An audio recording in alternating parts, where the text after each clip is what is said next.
Thank you, Madam Vice Chair. One of the interesting aspects of discussions about the economy or income inequality inside the Beltway, as opposed to back home in the real world, is the very different tone that we hear. The idea that anybody could suggest that we are not seeing massive increases in income and wealth inequality is beyond my comprehension. If you go outside of the Beltway, there is no debate about that. The idea that anyone could suggest that today the economy for the middle class is anywhere near where it used to be is beyond comprehension, I think, to the vast majority of the American people. The reality that we're seeing today is that the middle class in this country is disappearing. Median family income is going down. We have more people living in poverty today than any time in the history of the United States of America. And as Secretary Reich pointed out, between 2009 and 2012, 95% of all new income generated in this country went to the top 1%. And in terms of wealth, the situation is even worse. Maybe some of the panelists might want to defend the situation where the top 1% in America owns more wealth than the bottom, that the top 1% owns 38% of the wealth in this country, and the bottom 60% owns 2.3% of the wealth. Does anybody on that panel, and I will ask that question in a moment, think that that makes moral sense or economic sense?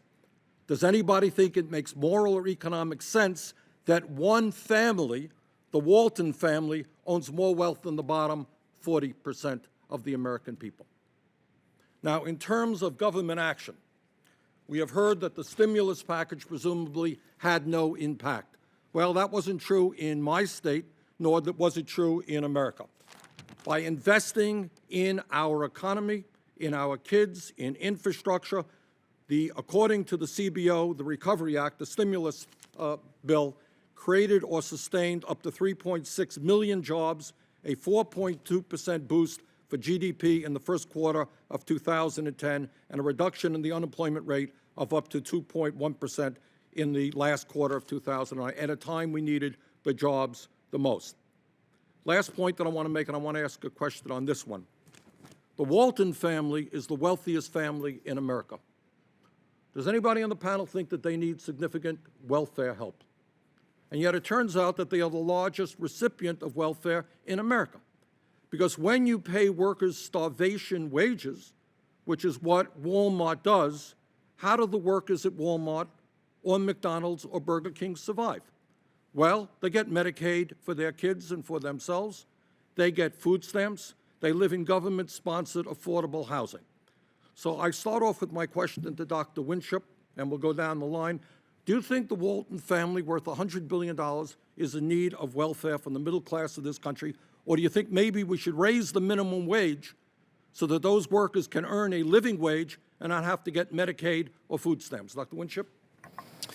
Thank you, Senator. So let me start with your earlier question about defending the wealth distribution that we have. So well, actually, my question was on the Walton family. Do you think they need welfare? So I would not use the word welfare. I think it's stigmatizing. You think their workers, in large numbers, should have to get Medicaid or food stamps? What I think is that Walmart has the low prices, which... Please answer my question.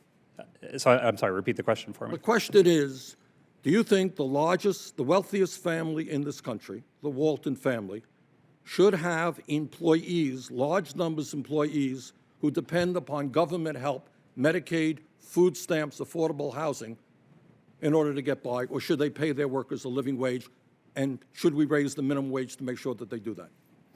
I think that we should not raise the wage above levels that's going to cause Walmart to not hire their workers. The only way that they're able to have the prices which benefit low-income people more than people up on the income distribution is by paying wages that are not as high as you or I might like. So I'm hearing your question to be that the middle class of this country, through increased taxes, should be subsidizing the wealthiest family in this country who are paying inadequate wages. Secretary Reich, what's your take on that?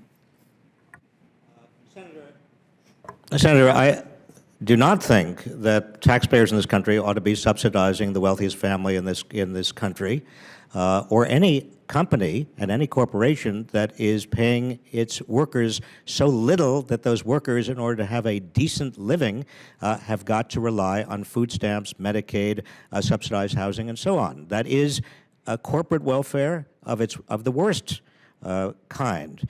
But more broadly, let me simply say that Walmart is the largest employer in the United States.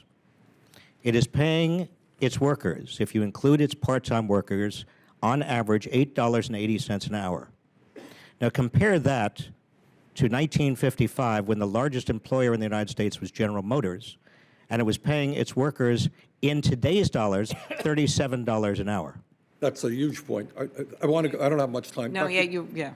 Dr. Kearney and Dr. Mather, if they could answer the question, should the taxpayers of this country be subsidizing? 30 seconds each. Well, 30 seconds is fine. Yeah.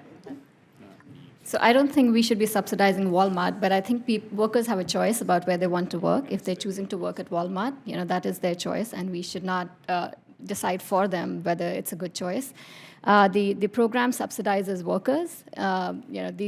These are poverty programs that benefits go directly to workers. So if you think that they're creating jobs and people are able to work and earn enough benefits to survive, I think it's a good thing. Dr. Kearney? When Walmart came to Washington, D.C., the number of job applicants per job, there were more than dozens of people willing to take each job. I think Walmart is a brilliant innovation, and I have no beef with the Walton family. It would be great if people could move up the wage distribution faster at Walmart and aspire to management positions and better positions for themselves and their children.